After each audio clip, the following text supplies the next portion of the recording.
భయం ఎప్పుడు భవిష్యత్తును నిర్మించదు, కానీ ఆశ నిర్మిస్తుంది. ఈ భూమిపైన జీవితమే శాశ్వతం కానప్పుడు జీవితంలో వచ్చే సమస్యలు మాత్రం ఎలా శాశ్వతం అవుతాయి? అందుకే ప్రతి క్షణం నవ్వుతూ సంతోషంగా జీవించండి.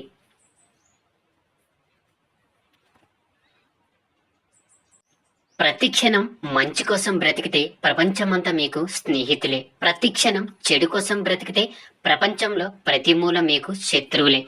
సమయం నీది కానప్పుడు మౌనమే ఉత్తమం. మౌనంతో ఎన్నో గెలవచ్చు, ఎన్నో సాధించవచ్చు. నువ్వు ఏదైనా సాధించే వరకు లోకం దృష్టిలో నువ్వొక పిచ్చోడివి. సాధించాక వాళ్ళ దృష్టిలో నువ్వు మహామేధావివి. మీ యొక్క జీవిత పుస్తకాన్ని అందరికీ తెరిచి చూపించకండి, ఎందుకంటే మీ భాష కొందరికి మాత్రమే అర్థమవుతుంది. నిన్ను సంతోషపెట్టే వాళ్ళంతా మంచివాళ్ళు, నిన్ను బాధ పెట్టే వారంతా చెడ్డవాళ్ళు అని అనుకోవద్దు. డబ్బులు చూసి దగ్గరకు చేరే బంధువులు, అందాన్ని చూసి కలిగే ప్రేమ, అవసరం కోసం కలుపుకునే స్నేహం ఎన్నటికీ శాశ్వతం కాదు.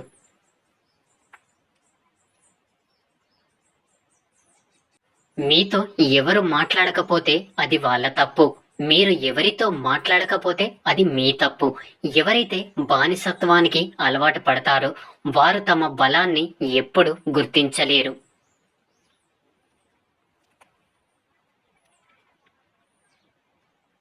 ఇష్టం, కోరిక అనేవి మిమ్మల్ని బానిసగా మారుస్తాయి. ఓపిక, ఆశయం అనేవి మిమ్మల్ని ఎప్పటికైనా రాజును చేస్తాయి. నీ మనసును నీవు అదుపు చేసుకోకపోతే అదే నీకు ప్రధాన శత్రువుగా మారుతుంది.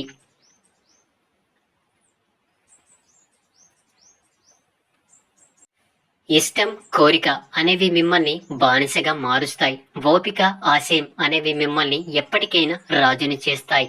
నీ మనసును నీవు అదుపు చేసుకోకపోతే అదే నీకు ప్రధాన శత్రువుగా మారుతుంది.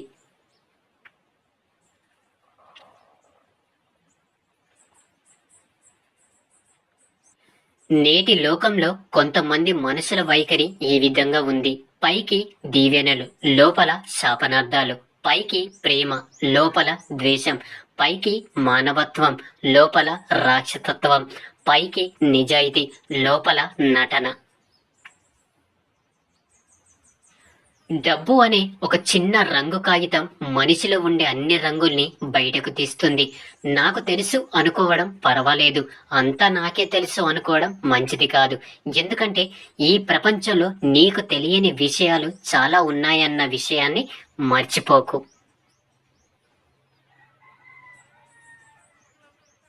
ఎదగాలంటే ఓర్పుగా ఉండడం నేర్చుకోవాలి. గెలవాలంటే ఓటమిని ఒప్పుకోవడం నేర్చుకోవాలి. సర్దుబాటు లేకుంటే జీవితంలో ఏది సంపూర్ణం కాదు.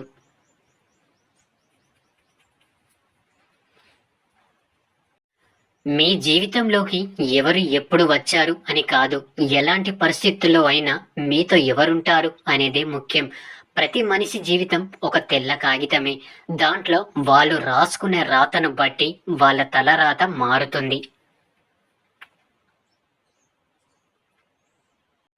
కొంతమంది మాటలను గమనిస్తూనే ఉండు. నీకు గర్జించే రోజు ఒకటి వస్తుంది. అప్పుడు ఎవరిని వదలకు. మనికి విలువ ఇచ్చేవాడి దగ్గర మానవత్వం గురించి మాట్లాడకు. మానవత్వానికి విలువ ఇచ్చేవాడి దగ్గర మని గురించి మాట్లాడకు.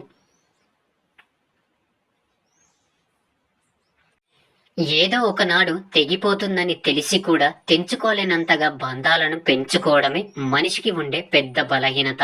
వివాహం అంటే ఈడు జోడు, కష్టం సుఖం, తోడు నీడ గురించి కాదు. ఇద్దరు ఐక్యమైపోయి తమని ఉద్ధరించుకునే ఒక మంచి అవకాశం. నిన్ను ఎవడో గౌరవించడం లేదని బాధపడద్దు. ఎందుకంటే బట్టల షాపులో ఒకరికి నచ్చక వదిలేసిన బట్టలు మరొకరికి చాలా బాగా నచ్చుతాయి. జీవితం కూడా అంతే.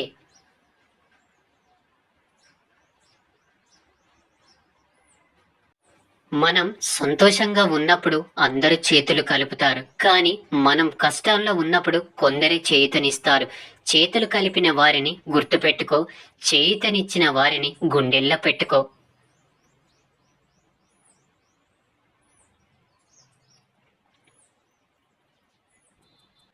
ప్రతి ఒక్కరిలోనూ ఓపిక అనేది ఉంటుంది. కానీ అది ఎంతవరకు ఉండాలో అంతే ఉంటుంది. అది నశించిన రోజున ఆ మనిషిలో మరో మనిషి కనిపిస్తాడు. నీవు అహంకారులను ప్రశ్నలు అడగవద్దు. మూర్ఖులకు సమాధానం చెప్పవద్దు. నీకు రెండు ప్రమాదమే. ఇద్దరికి మౌనమే సమాధానం.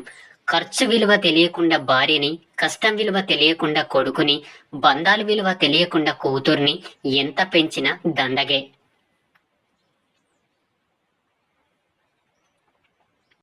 నచ్చినప్పుడు ఒక విధంగా, నచ్చనప్పుడు మరొక విధంగా ఉండేవాడికి బంధాలు, అనుబంధాల విలువ తెలియదు.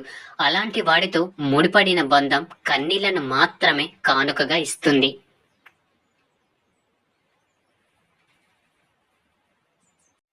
నీకు అవమానం జరిగిన చోట కావాల్సింది తిరిగి నిలబడే ధైర్యం, అంతేకాని తిరిగి అవమానించే గుణం కాదు. ఈ సమాజం గౌరవం, విలువ ఇవ్వాలంటే డబ్బైనా ఉండాలి, లేదా అధికారమైనా ఉండాలి, లేదా అదృష్టమైనా ఉండాలి.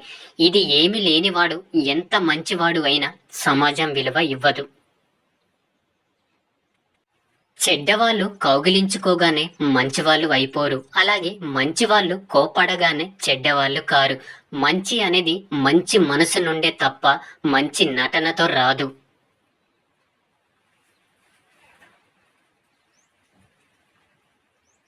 జీవితం అంటే ఎప్పుడో చదివేసిన పుస్తకం కాదు, ఎప్పుడు చదవాల్సిన పుస్తకం. ఆలోచన లేని స్పందన, సంపాదన లేని ఖర్చు, అవగాహన లేని విమర్శ, ప్రయత్నం లేని ఓటమి, వీటి వల్ల జీవితంలో అతి ముఖ్యమైన వాటిని కోల్పోవలసి వస్తుంది. ఒక మనిషి ఎదుగుతుంటే చేయూతనిద్దాం, ఎందుకంటే అతడు ఎదిగితే 10 మందికి ఆసరగా ఉంటాడు.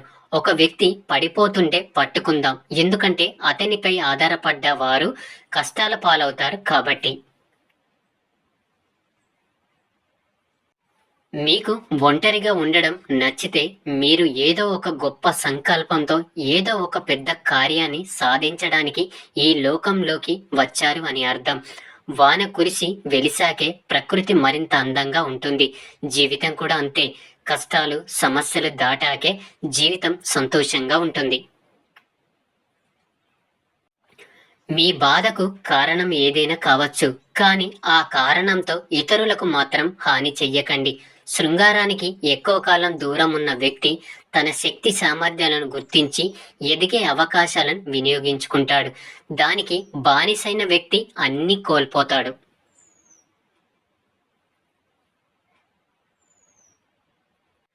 గతం గురించి ఎప్పుడు బాధపడవద్దు, ఎందుకంటే నీకు జరిగే మంచి నీకు ఆనందాన్ని ఇస్తే, జరిగిన చెడు అనుభవాన్ని ఇస్తుంది.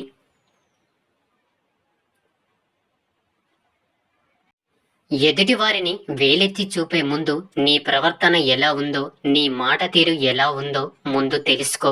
నీలో ఎన్నో తప్పుల్ని దాచుకొని నీ ఎదుటి మనిషిని విమర్శించే హక్కు నీకు లేదని తెలుసుకో.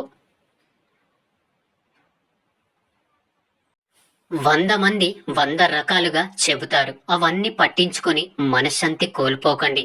మీ అంతరాత్మ చెప్పింది చెయ్యండి, ఎందుకంటే అది మిమ్మల్ని ఎప్పుడూ మోసం చెయ్యదు.